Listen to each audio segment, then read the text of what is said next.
Now excited to be joined by a very special guest. It is Colby Newton, author of the new book, SEC Football, How a Regional League Became a National Obsession, available on July 16th.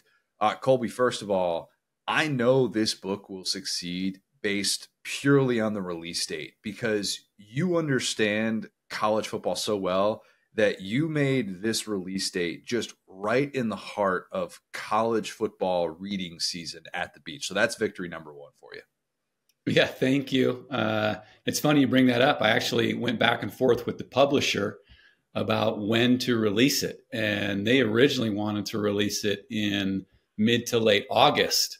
I said, no. We need to go mid-July, right around SEC Media Days. People have nothing to do but think about college football. There's no games yet. Let's give this thing a month or two before the games actually start. So thankfully, the publisher relinquished their control on that and put it on July 16th. So excited about that. Smart decision. And it's a great concept for a book because while plenty of things have been written about the SEC's rise, especially during the 21st century, it tackles a question that even I, as someone who, look, this is my life's work, this is what I do year round, sometimes I can't quite pinpoint it. Like, I'm basically the 5-year-old that always just asks why. You know, I can always ask the question why with one reason why the SEC is what it is today. How did you really approach that all important question of why it just means more in the SEC? Yeah, that was really the heart of why I wanted to write the book and look at it. I've been a huge SEC fan from afar, not growing up in the South, and really wondered, hey, from an outsider's perspective, how did this happen? The 30 years previous to our 30 years right now, so if you go 1960 to 1990-ish, the SEC won 6 national championships. The next 30 years, they tripled those numbers. They doubled their Heisman winners. They doubled their first number 1 pick in the NFL draft. How did that happen? And was there pieces along the way that can build a narrative story that would be interesting to read and would also give us a lot of fun facts to learn how does this actually happen? For me, it all kind of started with the SEC on CBS and that was going away. Again, an outsider's perspective, that was a huge part of me becoming a fan of the SEC, was watching it on Saturdays at the premier game and tuning in most of the time to Vern Lundquist and listening to him kind of tell the story each Saturday. And with that going away, that's where my mind started turning. Hey, is there something to that? Did the SEC on CBS play a role in boosting the league into what it is today? I think it absolutely did. There's zero doubt in my mind that having games that feel important are a big part of a conference's brand. And, you know, it's something that in my opinion, has held the Big Ten back at times, is that they have played so many of these primetime games in that 11 Central, noon Eastern time window. And I'm like, the games just feel slower. They don't feel quite as big as they do when the sun's going down in the SEC and you get the drums, you know, that are coming in on CBS. It's just hard to manufacture that big game feel. And one of the things that I think, along with the CBS angle of it, which, you know, we talked about a lot last year and had Gary Danielson on to kind of break down that final year of the SEC, but the SEC storied on the SEC championship and the roots that entire game event had, with Spurrier pushing for it. You know, it's this great opening game at Legion Field, Keith Jackson on the call. Like, it feels big, and it gives us the creation of divisions. It gets into rivalries and all these different things, but it gives the extra spotlight on the SEC at a time when conferences really weren't taking that. How responsible was that move to say, hey, let's go and have this conference championship game. Let's roll the dice and not be worried if this prevents us from getting into a national championship or two? Yeah, it was really fun to go back and break that down, looking at it through history's lens now. And the heart of the book really are 2 of these 3 things we're talking about: SEC on CBS, the championship game, and then leading up to that, conference expansion with South Carolina and Arkansas. It's kind of interesting now when we look at all of the talk that's going on, and Texas and Oklahoma are joining the league this year, to think that South Carolina and Arkansas, that was really the first big domino that fell. They aren't the huge brands that Texas and Oklahoma are. But without that first domino, and then the SEC title game, like you mentioned, we go deep in the book on how did it even end up at Legion Field? How did Birmingham win the bid for that? There's a lot of really fun anecdotes that I discovered as I researched the book and read articles from back then and talked to people.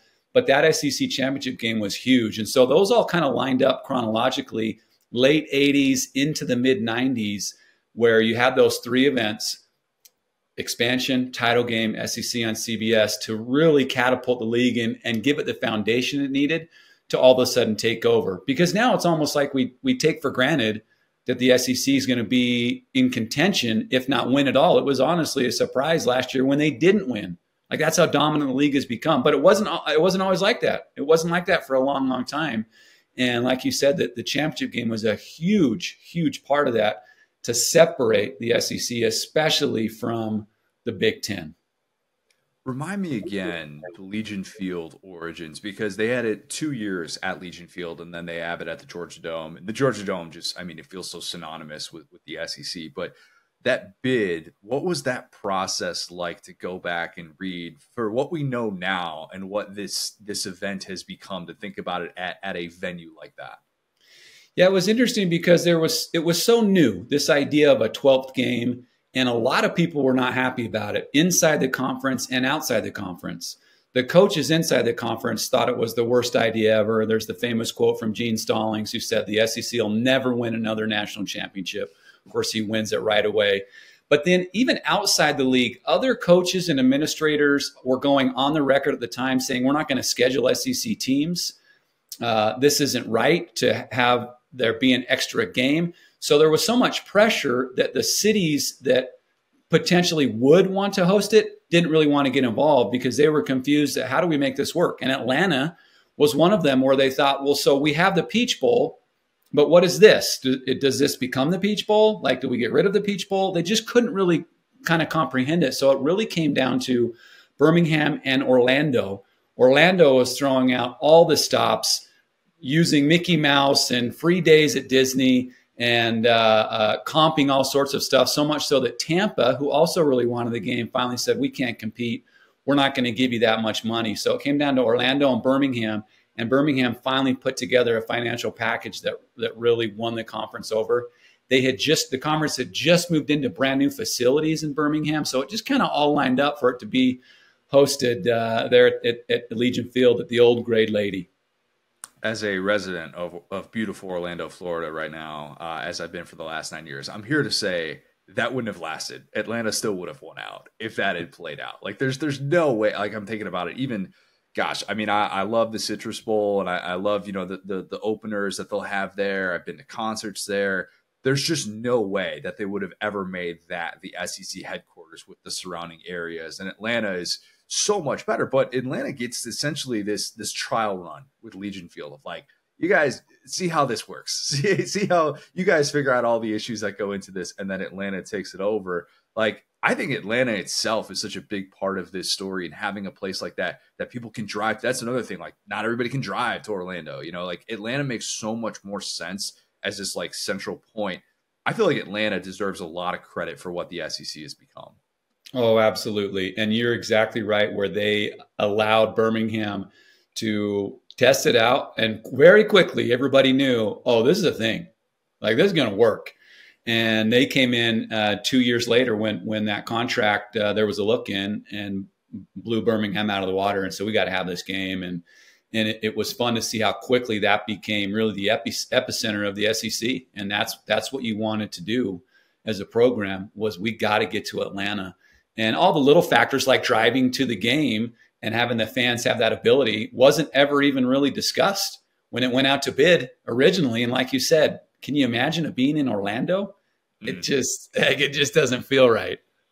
Saban's return to the SEC when he came to Bama 2007 was very much obviously a huge moment for what the modern SEC has been. And you could say that a rising tide lifts all boats, pun very much intended on that. But I think we play the results on that a little bit. Like, Gino Auriemma at UConn, it's not like he turned the Big East into this juggernaut for women's basketball. You could point to other examples in college sports where you have elite programs who don't necessarily lift their immediate surroundings.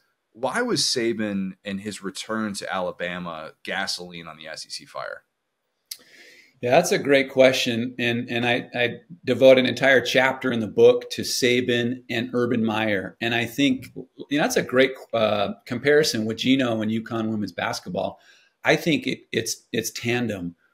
Would Nick Saban have been as motivated as he was if he didn't have the failure in the Miami Dolphins and a foil in Urban Meyer? Because Saban getting to LSU was no slam dunk. He was the fourth or fifth candidate. The administration at LSU had other people higher on their list. Butch Davis, one of them, that turned down the job because he said, no, I'm not. I'll dominate in the ACC. You can't dominate the SEC. So to kind of uncover a lot of that stuff that, again, maybe insiders inside the conference know, but from an outsider's perspective, it gives really the context on how Saban came to be successful at LSU. He leaves, and then Urban shows up at Florida and kind of takes the conference by storm really quickly. And so when Saban comes back to Alabama, and we go into great detail on how that even happened, and some fantastic stories about, Mal Moore being at home, in Saban's home in Miami, waiting for him with Miss Terry and already convincing her. And then Saban decides to come back and all that stuff.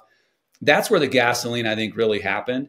And then those two, with the way they recruited, completely changed everything. And it did raise the level of the rest of the programs, especially the passionate ones, because all of a sudden you got Auburn winning a national championship a few years later.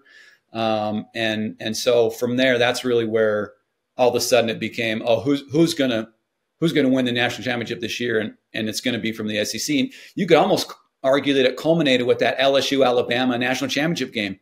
Oh, no, there's not just one. There's two, and they're going to play each other. I was fortunate enough to stand on the sidelines of that game in the Superdome and to have two SEC programs battling it out, the energy, the passion inside that dome that night. I know the rest of the country was pissed about it. It's like, oh, here we go, two SEC teams. But, man, it was awesome to be there. And I think that really was like, yep, this is here to stay.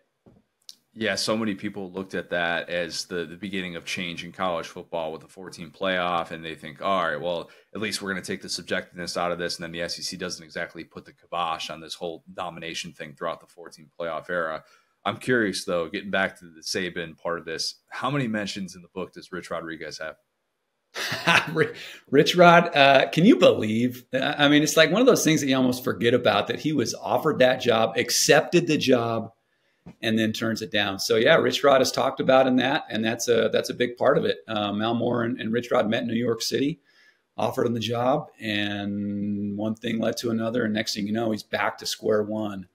To think about an alternate universe where Rich Rod is the coach at Alabama would be fascinating to watch. That's for sure. I want to. It's one of those like book ideas that I think would be fascinating. And I was reading earlier the 10-year anniversary piece that John Talty wrote about Ian Rappaport. Interestingly enough, was the person who was breaking that news when he was on the Alabama beat, and like how, Rich Rod backs out. It wasn't necessarily like, oh, his wife didn't want to come to Tuscaloosa. That was like the internet rumor, but the sliding doors, it's fascinating.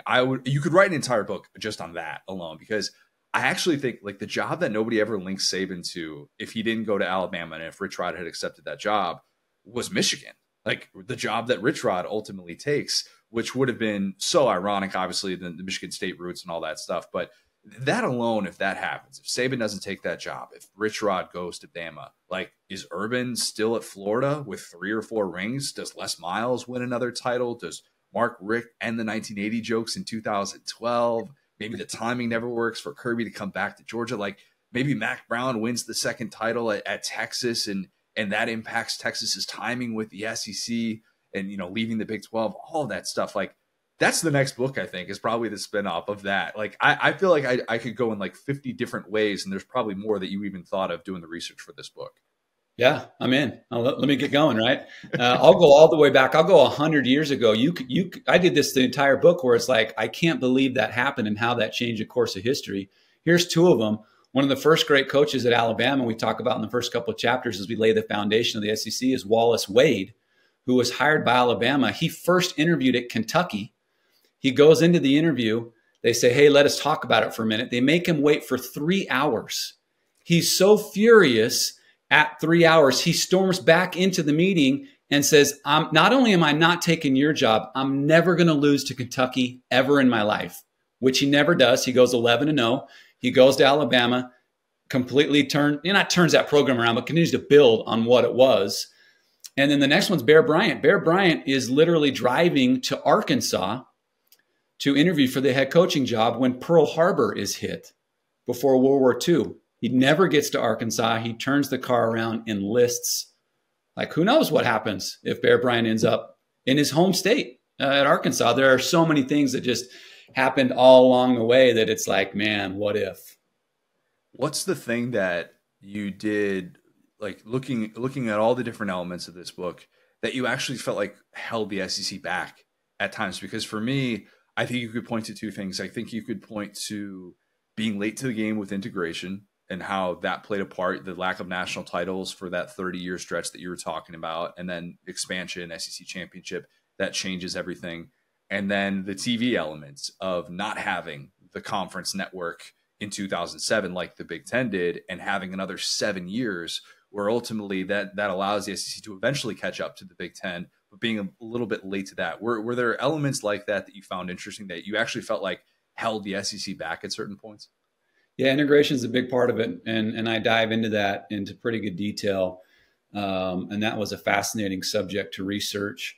There's a lot of legend mixed with truth, particularly the Bear Bryant, Alabama, USC, Sam Bam Cunningham, that I uncovered and learned about. The barrier was broken by a guy named Nate Northington at Kentucky, right? Was the first player to play in the SEC. So that absolutely was a part of it. I think demographics in general in the 50s and 60s really went against the SEC. College football started in the North, and it took a long, long time for it to break its way through nationally into the South. In the 1950s, when TV really started to take hold in this country, the Big Ten and Northern schools were on TV 5 times as much as teams in the South. So they just kind of started behind, and it took a while for them to catch up. But they were always ahead of the game in so many aspects of it. And you even go back into the 1930s when schools didn't want to put their games on the radio because they thought it would hurt the gate. And the SEC was the first conference to say, no. Not only are we going to put the game on radio, we need every school to ink its own deal with radio stations to get the games out there.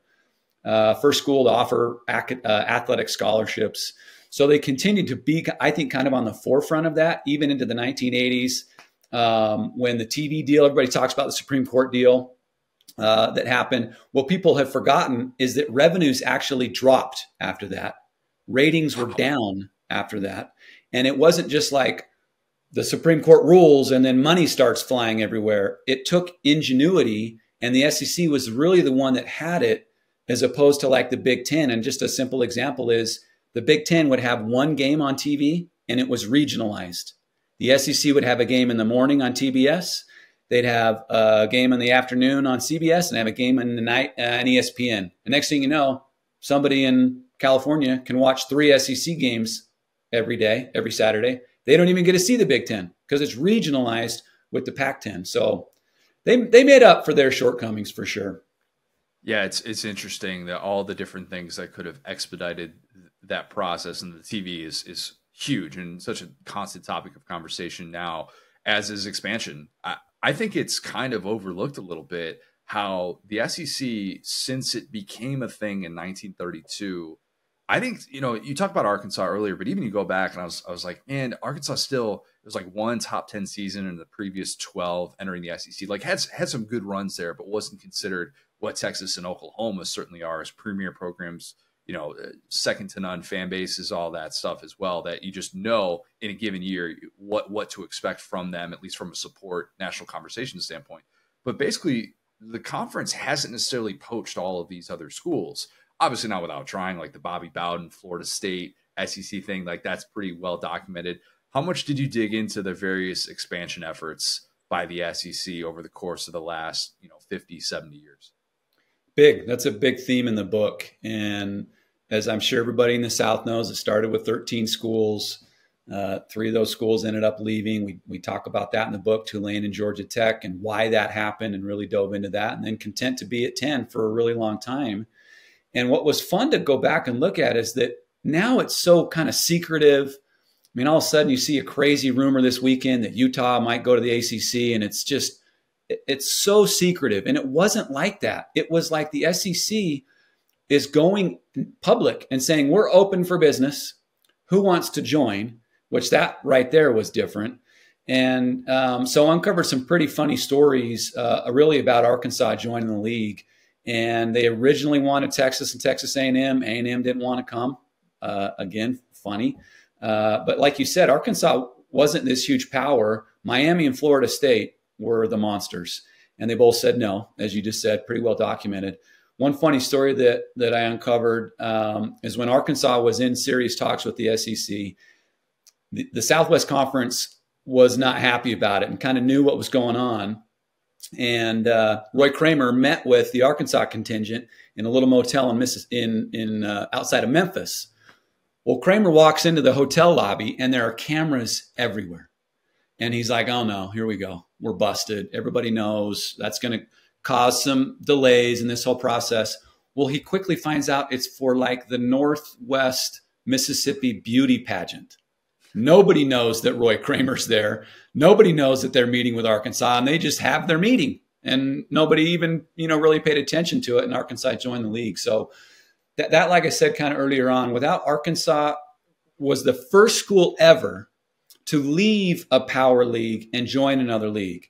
Penn State had joined the Big Ten the previous year, but they left independence. So they weren't leaving somebody. That was an easy decision for them. So that's really that first domino in expansion that it just changed everything.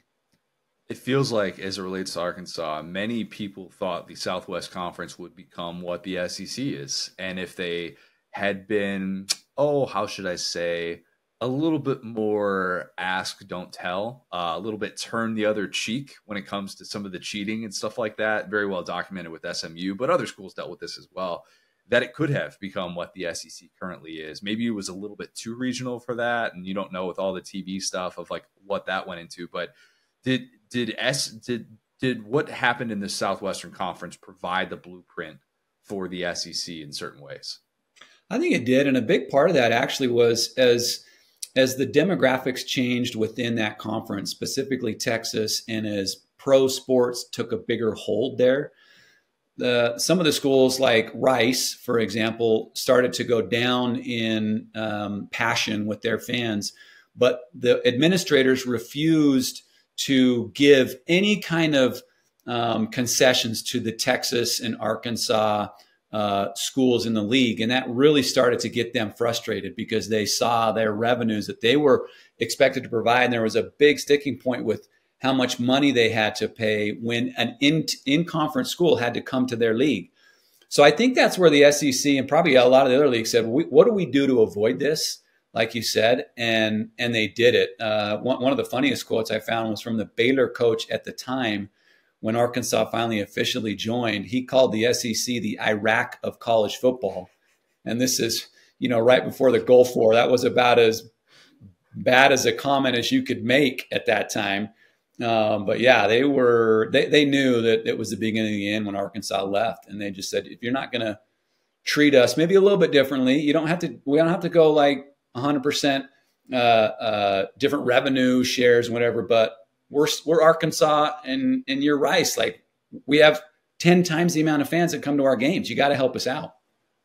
It's just from talking to you in these 20 minutes, I can already tell the research and the different things that you dug up, the people that you talked to, this whole project was probably a ton. And you've already got rave reviews coming in from Sean McDonough, Stuart Mandel, and Vern Lundquist, of course. But who was maybe the most interesting person that you talked to throughout this?